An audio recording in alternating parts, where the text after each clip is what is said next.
نحمده ونصلي على رسوله الكريم أما بعد اللهم صل على محمد وعلى آل محمد صلى الله عليه وسلم وبارك وسلم كما تحب وترضى۔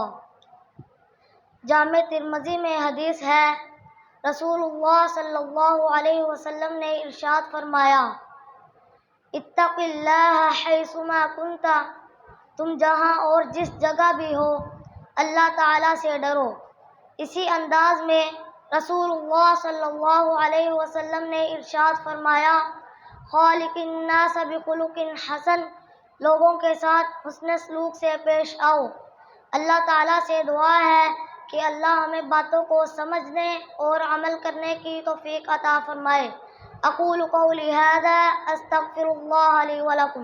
السلام علیکم ورحمۃ اللہ وبرکاتہ۔